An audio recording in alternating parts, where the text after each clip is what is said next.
एक स्कूल का मैदान जहां लंच ब्रेक में कई छात्र छात्राएं बैठे हैं। एक कोने में नीले और सफेद स्कूल यूनिफॉर्म में एक दुबला पतला लड़का, हल्के घुंघराले बालों वाला दिलशाद, किताब पढ़ रहा है। दूसरी तरफ एक लड़की, सीमा, दो छोटी की हुए अपनी सहेलियों के साथ हंसते हुए बैठी है। दिलशाद एक शांत और होशियार लड़का था जिसे किताबों से बेहद लगाव था। वहीं सीमा स्कूल की सबसे चुलबुली लड़की थी जिसे हर कोई पसंद करता था। पहली बार दोनों की नजरें स्कूल के मैदान में टकराईं जब सीमा ने अनजाने में उसकी किताब गिरा दी। सीमा हंसते हुए, ओह सॉरी, गलती से गिर गई। दिलशाद मुस्कुराते हुए, कोई बात नहीं। वह पहली मुलाकात थी, लेकिन सीमा की मुस्कान ने दिलशाद के दिल में हलचल मचा दी। क्लासरूम में सभी बच्चे अपनी जगह पर बैठे हैं। सीमा पीछे वाली सीट पर बैठी है, जबकि दिलशाद पहली बेंच पर नोट्स बना रहा है। टीचर बोर्ड पर पढ़ा रहे हैं। सीमा हल्के से एक कागज का टुकड़ा मोड़कर दिलशाद की ओर उछालती है। एक दिन मैथ्स की क्लास में सीमा ने दिलशाद को एक नोट फेंका।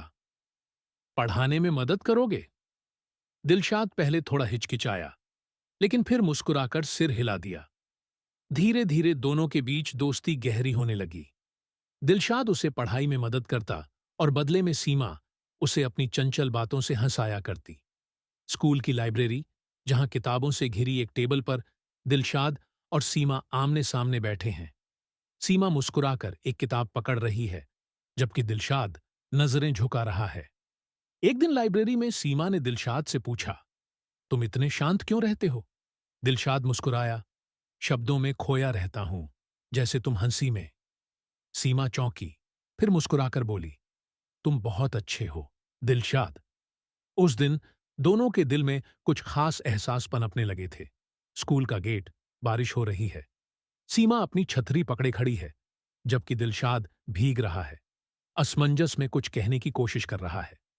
बारिश के मौसम में स्कूल के गेट पर खड़े होकर दिलशाद ने हिम्मत जुटाई और कहा, सीमा, मुझे तुमसे कुछ कहना है। सीमा ने उत्सुकता से उसकी ओर देखा, लेकिन तभी पीछे से किसी ने उसे आवाज दी, सीमा, जल्दी चलो, पापा आ गए हैं। सीमा मुस्कुराई, बाद में बात करते हैं दिलशाद, और भाग गई। लेकिन यह बाद में कभी नहीं आया। एक पुरानी किताब के बीच दबा हुआ एक पत्र, जिस पर धुंधली स्याही में सीमा के लिए लिखा हुआ है। अगले दिन सीमा स्कूल नहीं आई, फिर कभी नहीं आई। उसका परिवार किसी और शहर चला गया था। दिलशाद के हाथ में बस एक अधूरा खत रह गया, जिसे वह उसे कभी दे नहीं पाया।